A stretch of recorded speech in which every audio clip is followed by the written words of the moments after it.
Hello everyone, once again welcome back to the channel study with Radha. Guys, आज की इस video में हम डिस्कस करेंगे क्लास 12 बिजनेस स्टडीज़ के चैप्टर 6 स्टाफिंग को। गाइस, इस वीडियो में स्टाफिंग चैप्टर के सभी टॉपिक को कवर किया जाएगा। सो स्टाफिंग चैप्टर से जुड़े जितने भी आपके डाउट्स हैं सभी इस वीडियो के थ्रू क्लियर हो जाएंगे। हर एक टॉपिक को डिटेल में एक्सप्लेन किया जाएगा। सो फर्स्ट टॉपिक है आज का meaning and definition of staffing. सबसे पहले हम क्या करते हैं कि इसके मीनिंग को समझते हैं कि स्टाफिंग होता क्या है, क्यों किया जाता है, क्या मतलब होता है स्टाफिंग का। उसके बाद से हम नेक्स्ट टॉपिक पे एक एक करके बढ़ते जाएंगे। सो स्टाफिंग का मीनिंग होता है, staffing means putting people to job.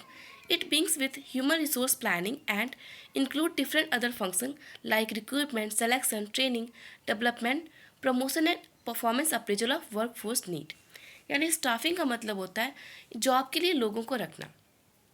इसकी शुरुआत होती है ह्यूमन रिसोर्स प्लानिंग से। अब ह्यूमन रिसोर्स प्लानिंग का क्या मतलब होता है?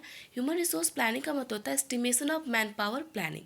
यानी कि आप ये एस्टिमेट करते हो कि कितने पीपल की आवश्यकता है, आप मैन पावर प्लानिंग करते हैं। ओके। उसके बाद इसमें अदर फंक्शन भी इंक्लूड है like recruitment, selection, training, development. Recruitment का क्या मतलब होता है? रिक्रूटमेंट का मतलब होता है कि अगर आपके ऑर्गेनाइजेशन में वैकेंट जॉब है, कोई वैकेंसीज़ है, तो आप उसके लिए क्या करते हैं, अप्लीकेशन निकालते हैं कि आपके ऑर्गेनाइजेशन में इतनी पोस्ट खाली है, और फिर लोग क्या करते हैं उसमें उस अप्लीकेशन फॉर्म के थ्रू आपके ऑर्गेनाइजेशन में अप्लाई करते हैं। इस प्रोसेस को रिक्रूटमेंट बोलते हैं। और रिक्रूटमेंट के बाद नेक्स्ट स्टेप होता है आपका सिलेक्शन। जैसे ही रिक्रूटमेंट प्रोसेस पूरा होता है आप सिलेक्शन करते हैं। सिलेक्शन में क्या होता है कि आपने वैकेंट जॉब निकाली थी जितनी, मान लीजिए आपके ऑर्गेनाइजेशन में 40 पीपल की रिक्वायरमेंट थी, आपने 40 पीपल के लिए आपने रिक्रूटमेंट निकाल दिया, वैकेंसी निकाल दी। अब उस वैकेंसी के लिए 40 के जगह पे 400 पीपल ने अप्लाई कर दिया, लेकिन आपको पोस्ट में कितने लोगों की रिक्वायरमेंट थी? ओनली 40, लेकिन अप्लाई कितने लोग किए हैं? 400। अब उसमें से आपको 40 सेलेक्ट करना है। 40 सेलेक्ट करने का जो प्रोसेस है, आप उसको एग्ज़ाम के थ्रू रिटन एग्ज़ाम ले सकते हैं, इंटरव्यू ले सकते हैं। ये जो प्रोसेस है इसको बोलते हैं सिलेक्शन। कि आप उसमें से उन 400 फॉर्म में से आप ओनली 40 फॉर्म जो बेस्ट लगा आपको, आपने उसको सिलेक्ट किया। ठीक है। अब सिलेक्शन के बाद नेक्स्ट स्टेप होता है आपका ट्रेनिंग देना। जैसे आप एम्प्लॉयज़ को सेलेक्ट कर लेते हैं उनका इंटरव्यू लेके या फिर जिस भी प्रोसेस से, उसके बाद आपका नेक्स्ट स्टेप हो जाता है उनको ट्रेन करना, ताकि आपकी इन्वायरमेंट, ऑर्गेनाइजेशन के जो भी इन्वायरमेंट है, जो भी तौर तरीके हैं, उसके अकॉर्डिंग वो एम्प्लॉयज़ जो है, जो भी सिलेक्ट किया है आपने, वो सूटेबल हो और स्टेबल हो के आप अपना जॉब को परफॉर्म कर सकें। देन आपका आगे का स्टेप होता है डेवलपमेंट।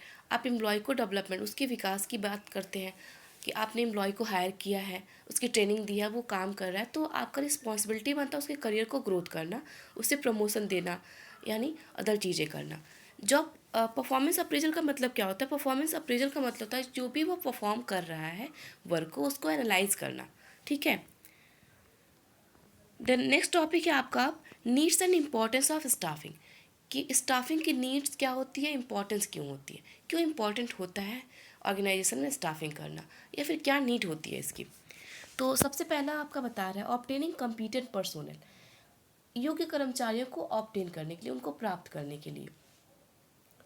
इसमें बता क्या रहा है, proper staffing help is discovering the obtaining competent personnel for various job. यानी कि प्रॉपर स्टाफिंग जो होती है वो हेल्प करती है ऐसे एम्प्लॉयज़ की खोज करने में, ताकि वो अलग अलग तरीक़ों के जॉब को परफॉर्म कर सके। सेकेंड कह रहा है हाई परफॉर्मेंस।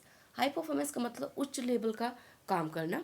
तो इसमें कह रहा है proper staffing ensure higher performance by putting right person on right job. Staffing से क्या इंश्योर होता है कि स्टाफिंग के थ्रू आप हाई परफॉर्मेंस के लिए एक ऐसे पर्सन को, एक राइट पर्सन को राइट प्लेस देते हैं। यानी कि जो आदमी वो काम कर सकता था, आपने उसी आदमी को वो प्लेस दिया। ओके। अब ऐसा करने से क्या होता है कि वो जो पीपल होता है वो अपने फुल एनर्जी के साथ, फुल इफ़िशियंसी के साथ वर्क करता है, तो उसके जो वर्क करने का इफ़िशियंसी होता है वो हायर हो जाता है। थर्ड है आपका कंटिन्यूअस ग्रोथ। अगर आपके ऑर्गेनाइजेशन में प्रॉपर स्टाफिंग होती है तो आपका सर्वाइवल और ग्रोथ भी कंटिन्यूअस रहता है। आगे हमेशा आप ग्रोथ करते रहते हैं। फोर्थ है आपका optimum utilisation of human resource. इसका क्या मतलब होता है? इसका मतलब होता है कि जो स्टाफिंग का प्रोसेस है वो ह्यूमन रिसोर्स का ऑप्टिमम यूटिलाइजेशन करने में हेल्प करता है। ऑप्टिमम यूटिलाइजेशन का मतलब क्या होता है कि जो भी आपके वहाँ एम्प्लॉयज़ हैं उनका अच्छे से यूज़ होता है। अच्छे से यूज कैसे होगा, जब अगर आप स्टाफिंग प्रोसेस के थ्रू राइट पर्सन को राइट जॉब प्लेस देंगे, यानी कि जो जिस काम के लिए उपयुक्त था, एबल था, आपने उसको ही वो काम दिया, तो वहाँ पे वो अपना पूरी इफ़िशियंसी, पूरे स्किल के साथ काम करेगा, तो उसका यूटिलाइजेशन अच्छा खासा होगा। अब नेक्स्ट टॉपिक है आपका एचआरएम और स्टाफिंग। एचआरएम और स्टाफिंग क्या होते हैं, इन दोनों में सिमिलैरिटीज़ क्या है, अंतर क्या है, दोनों देखेंगे। तो बेसिकली हम कह सकते हैं कि एचआरएम और स्टाफिंग दोनों एक दूसरे के मतलब दोनों एक दूसरे से मिलते जुलते हैं। यहाँ पे क्या क्या रहा है, staffing as a part of human resource. Staffing जो होता है वो ह्यूमन रिसोर्स का ही पार्ट होता है। Management when sorry staffing as a part of human resource management, when staffing function is carried on at a large scale, it becomes human resource management। यानी यहाँ पे यही बता रहा है कि स्टाफिंग जो होता है वो ह्यूमन रिसोर्स मैनेजमेंट का ही पार्ट होता है, लेकिन जब स्टाफिंग फंक्शन जो होता है वो लार्ज स्केल पे कैरी किया जाता है तो ह्यूमन रिसोर्स मैनेजमेंट बन जाता है। अब इसका मतलब क्या समझ में आया, तो इसका मतलब यही समझ में आया कि ह्यूमन रिसोर्स मैनेजमेंट और स्टाफिंग दोनों सिमिलर हैं, लेकिन स्टाफिंग में भी लोगों को हायर किया जाता है और ह्यूमन रिसोर्स मैनेजमेंट में भी यही किया जाता है। बट बेसिकली इन लोगों में अंतर क्या है, अंतर ये है कि स्टाफिंग स्मॉल स्केल पे होता है और human resource management large scale पे होता है। Okay, sorry for disturbance. Next topic है आपका activity of human resource management. Human resource में कौन कौन से क्रियाएं होती हैं, कौन कौन से एक्टिविटीज़ होती हैं। सो फर्स्ट है आपका ह्यूमन रिसोर्स प्लानिंग।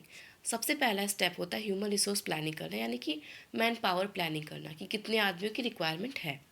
सेकेंड है आपका रिक्रूटमेंट, सिलेक्शन एंड प्लेसमेंट। जब आपको ये पता चल जाता है कि कितने आदमियों की रिक्वायरमेंट है, तो आप क्या करते हैं, रिक्रूटमेंट करते हैं, यानी भर्तियाँ निकालते हैं। भर्तियाँ निकालने के बाद आप सिलेक्शन करते हैं, देन उसको प्लेसमेंट देते हैं। ठीक, मैंने रिक्रूटमेंट बताया ही क्या होता है और सिलेक्शन भी बताया। उसके बाद नेक्स्ट स्टेप होता है आपका करियर ग्रोथ करना। करियर ग्रोथ करने का मतलब क्या हुआ, जैसे आपने एम्प्लॉय का रिक्रूटमेंट किया, सिलेक्शन किया, प्लेसमेंट दिया, उसके बाद आप उसको ट्रेनिंग देते हैं ताकि वो आगे और डेवलप करे। ठीक है, उसको ट्रेनिंग देते हैं, डेवलपमेंट करते हैं, उसको प्रमोशन करते हैं, यही होता है career growth. Okay, next step क्या होता है, परफॉर्मेंस अप्रेजल। अब आप एम्प्लॉयज़ का समय समय पे उसके काम को इवेलुएट करते हैं कि वो किस तरह से परफॉर्मेंस कर रहा है, कितनी इफ़िशियंसी लगा के परफॉर्मेंस कर रहा है। ठीक, उसके बाद से फिफ्थ स्टेप है आपका मोटिवेशन। मोटिवेशन यानी कि एम्प्लॉयज़ को मोटिवेट करना ताकि वो अच्छे से काम को कर सके। अब मोटिवेशन कई तरह का हो सकता है। मोटिवेशन जो आपका दो तरह से भी हो सकता है, एक होता है आपका इंसेंटिव फॉर्म में और एक होता है नॉन फाइनेंशियल। इंसेंटिव मतलब कि आप मोनेटरी फॉर्म में भी कर सकते हैं और नॉन मोनेटरी फॉर्म में भी कर सकते हैं। फिफ्थ है आपका सिक्स्थ है आपका कंपनसेशन। कंपनसेशन का मतलब होता है क्षतिपूर्ति देना, यानी कि कोई एम्प्लॉयज़ आपके ऑर्गेनाइजेशन में काम कर रहा है तो उसके उस ऑर्गेनाइजेशन के थ्रू अगर उसको कोई हार्म होता है, कोई नुकसान होता है, तो उस नुकसान को बियर करने की रिस्पॉन्सिबिलिटी कंपनी की होती है। कंपनी क्या करती है, उसको कंपनसेट करती है उस एम्प्लॉयज़ को। सेवन है आपका सोशल सिक्योरिटी। सोशल सिक्योरिटी का मतलब होता है कि ऑर्गेनाइजेशन के अंदर अगर कोई एम्प्लॉय काम कर रहा है तो आपकी रिस्पॉन्सिबिलिटी बनती है कि सोसाइटी में उसको आप सिक्योरिटी प्रोवाइड करें, कि अगर उसको कोई दिक्कत है, ठीक है, तो उसको सोसाइटी में आप सिक्योरिटी प्रोवाइड करते हैं, इसको बोलते हैं social security. Okay, next topic है आपका स्टाफिंग प्रोसेस। स्टाफिंग प्रोसेस का मतलब होता है कि स्टाफिंग के प्रोसेस में कौन कौन से स्टेप इन्वॉल्व होते हैं। ठीक है, कौन कौन सा स्टेप होता है स्टाफिंग में। तो सबसे पहला स्टेप क्या होता है, estimating the man power requirement. Man power requirement का मतलब होता है कि आप ये पता करते हैं कि कितने लोगों की, कितने पीपल की आवश्यकता है आपके ऑर्गेनाइजेशन में काम करने के लिए, इसका आप एस्टिमेशन लगाते हैं। जैसे आपको ये पता चल जाता है कितने लोगों की आवश्यकता है, तो आप उसके बाद से सेकेंड स्टेप क्या लेते हैं, रिक्रूटमेंट करना। रिक्रूटमेंट करने का मतलब होता है कि आप अपने ऑर्गेनाइजेशन के लिए वैकेंट जॉब के लिए भर्तियां निकालते हैं, कितनी पोस्ट खाली है, कितना वैकेंसीज खाली है, उसके हिसाब से लोग अप्लाई करते हैं आपके ऑर्गेनाइजेशन में। अब इसके बाद का जो स्टेप होता है वो होता है सिलेक्शन करना। जैसे मैंने अभी एग्जांपल देके बताया कि मान लीजिए आपके ऑर्गेनाइजेशन में 40 पोस्ट खाली थी और आपने 40 पोस्ट के लिए वैकेंसीज निकाली, लेकिन वहाँ पे आपका 400 लोगों ने अप्लाई कर दिया। अब यहाँ पे क्या होगा कि आपको तो 40 लोग ही चाहिए थे, अप्लीकेशन कितना आ गया, 400 लोगों का, उसमें से आपको 40 का सिलेक्शन करना पड़ेगा। अब वो सिलेक्शन का जो भी आप क्राइटेरिया रखें, चाहे वो सिलेक्शन करने के लिए इंटरव्यू रखें ऑनलाइन ऑफलाइन एग्ज़ाम रखें, जिसके थ्रू भी आप चाहें सिलेक्शन कर सकते हैं, क्योंकि उसमें से उस 400 में से ओनली आपको 40 लोग ही चाहिए, तो 40 का सिलेक्शन आप ऐसे कर सकते हैं। इस प्रोसेस को सिलेक्शन बोलते हैं। और जैसे ही सिलेक्शन का प्रोसेस कंप्लीट होता है, नेक्स्ट स्टेप होता है प्लेसमेंट एंड ओरिएंटेशन। इसका मतलब होता है कि सिलेक्शन के बाद आप पीपल को उसका सही प्लेस देते हैं, ठीक है, जिसके लिए आपने उसे वहाँ पे हायर किया होता है। अब इसके बाद का प्रोसेस तो training and development. Training and development का मतलब होता है कि आपने इस एम्प्लॉयज़ को, जिसको आपने हायर किया है, प्लेसमेंट दिया है, उसको ऑर्गेनाइजेशन के इन्वायरमेंट के अकॉर्डिंग ट्रेन करना, कि उसमें काम कैसे किया जाएगा, उसके तौर तरीक़ों के बारे में सिखाना और उसको ट्रेनिंग देना। उसके बाद का होता है परफॉर्मेंस अप्रेजल। परफॉर्मेंस अप्रेजल का मतलब होता है कि ऑर्गेनाइजेशन के अंदर कोई एम्प्लॉय काम कर रहा है तो टाइम टू टाइम उसके वर्क को एनालाइज करना। इसके बाद का स्टेप होता है promotion and career planning. Promotion and career planning का मतलब होता है कि आपके ऑर्गेनाइजेशन में कोई एम्प्लॉयज़ अगर बहुत टाइम से काम कर रहा है और उसने अपना ज़्यादा वर्क आपको दिया है, तो आपकी रिस्पॉन्सिबिलिटी बनती है कि अगर उसके काम, उसका जो जॉब है, उसका जो परफॉर्मेंस है वो अच्छा खासा है, आपने इवेलुएट किया, तो उसको आगे ट्रेनिंग देना, प्रमोशन देना, उसके पोस्ट को बढ़ाना, या फिर उसके करियर के लिए कुछ प्लान करना। और नेक्स्ट एंड लास्ट स्टेप है आपका कंपनसेशन। कंपनसेशन अभी मैंने आपको बताया, कंपनसेशन का मतलब होता है क्षतिपूर्ति देना। यानी कि अगर ऑर्गेनाइजेशन के अंदर एम्प्लॉयज़ काम कर रहा है और उसके थ्रू उसको कोई हार्म हो गया, कोई नुकसान हो गया, तो ह्यूमन रिसोर्स मैनेजमेंट के थ्रू उसको कंपनसेट किया जाता है। मतलब उसकी जो भी हार्म्स है उसको फुलफ़िल किया जाता है। अब यहाँ पे इसी चीज़ को डिस्क्राइब किया गया कि एस्टिमेटिंग मैन पावर रिक्रूटमेंट क्या होता है, तो इसको यहाँ पे डिफाइन किया गया है। यहाँ पे कह रहा है estimating man power planning requirement is the process of determining the number and type of employees needed to complete a project और वर्कलोड। यानी कि मैन पावर का एस्टिमेटिंग करना का मतलब होता है कि एक ऐसा प्रोसेस होता है जिसमें आप ये निर्धारित करते हैं कि कितने संख्या में एम्प्लॉयज़ की आवश्यकता है किसी एक पर्टिकुलर प्रोजेक्ट या वर्कलोड को कंप्लीट करने के लिए। फिर यहाँ रिक्रूटमेंट को भी डिस्क्राइब किया है। रिक्रूटमेंट क्या होता है, तो यहाँ बताया recruitment refers to the process of appointing possible candidate for a job और अ फंक्शन। मतलब कि रिक्रूटमेंट का मतलब होता है पॉसिबल कैंडिडेट को अपॉइंट करना किसी एक जॉब या फंक्शन के लिए। आगे कह रहा है it has been defined as the process of searching for prospective employees to and stimulating them to apply for job in an organization। यानी कि लोगों की तलाश करना, प्रोस्पेक्टिव कर्मचारियों की तलाश करना और उनको स्टिमुलेट करना ताकि वो ऑर्गेनाइजेशन के अंदर जॉब के लिए अप्लाई कर सकें। अब रिक्रूटमेंट के सोर्स भी होते हैं कि किस किस स्रोत से रिक्रूटमेंट किया जाता है। तो रिक्रूटमेंट के मेन दो सोर्स होते हैं, एक होता है इंटरनल और दूसरा होता है एक्सटर्नल। इंटरनल का मतलब होता है कि आप अपने वहाँ के एग्जिस्टिंग एम्प्लॉयज़ को ही वैकेंट जॉब में फिल कर देते हैं, और एक्सटर्नल का मतलब होता है आउटसाइड से आप एम्प्लॉयज़ को हायर करते हैं। तो चलिए इसको एक एक करके देख लेते हैं।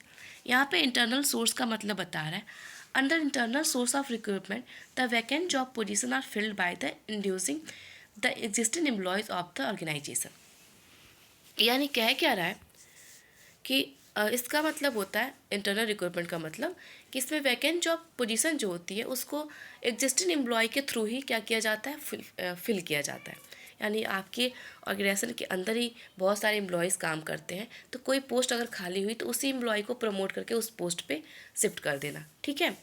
एग्जाम्पल देके बताऊँ तो मान लीजिए आप किसी स्कूल में पढ़ाई कर रहे हैं, वहाँ पे बहुत टीचर्स, अलग अलग पोस्ट के टीचर्स, मैनेजर, डायरेक्टर और प्रिंसिपल होते हैं। सपोज एक प्रिंसिपल की पोस्ट खाली हो गई, तो आप किसी टीचर्स को ही क्या करते हैं, जो आपको लगता है कि ये एबल है, कॉम्पिटेंट है प्रिंसिपल की जॉब के लिए, तो आप उसी टीचर को प्रमोट करके प्रिंसिपल बना देते हैं। ये आपका क्या हो गया, इंटरनल सोर्स ऑफ रिक्रूटमेंट का एग्जाम्पल हो गया। ओके, फिर यहाँ पे इंटरनल सोर्स को और अच्छे से डिफाइन किया है। Internal source refers to inviting candidate from within the organisation.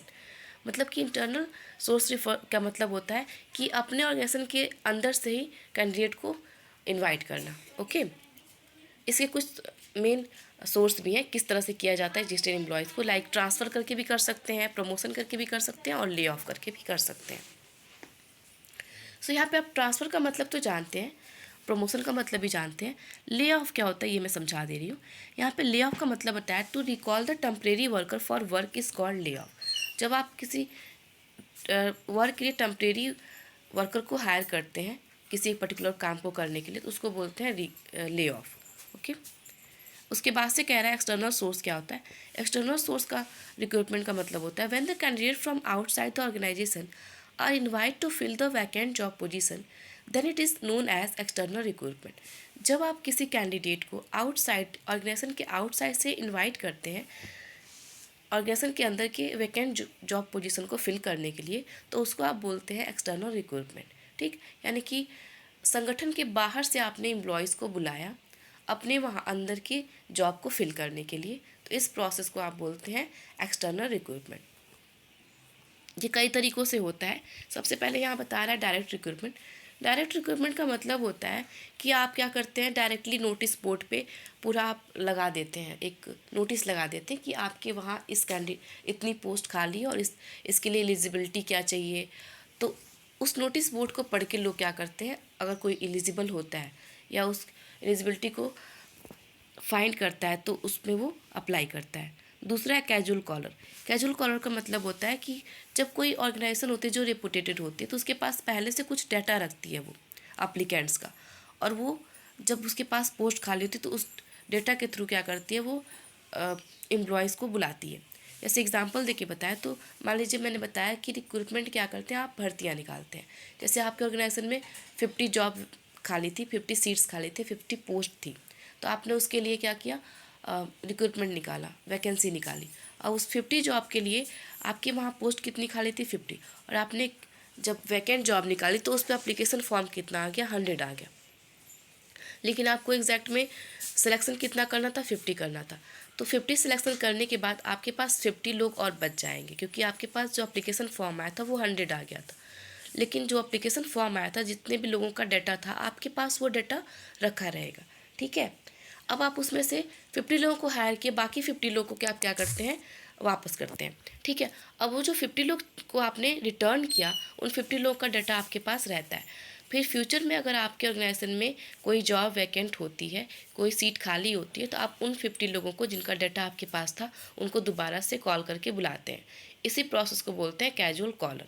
Okay, इसके बाद से आपका थर्ड है एडवर्टीज़मेंट। एडवर्टीज़मेंट का मतलब होता है कि जब आप अपनी वैकेंट जॉब को मीडिया में या फिर सोशल मीडिया पे, न्यूज़पेपर में, इंटरनेट के थ्रू, रेडियो के थ्रू, टेलीविज़न के थ्रू पब्लिश करते हैं कि आपके ऑर्गेनाइजेशन में इतनी ज़्यादा वैकेंसीज़ है, इस प्रोसेस को बोलते हैं advertisement. Okay, so I hope आपको इतनी सारी चीज़ें समझ में आई हो। मिलते हैं नेक्स्ट वीडियो में कुछ और इंपॉर्टेंट टॉपिक के साथ। Thank you, have a good day.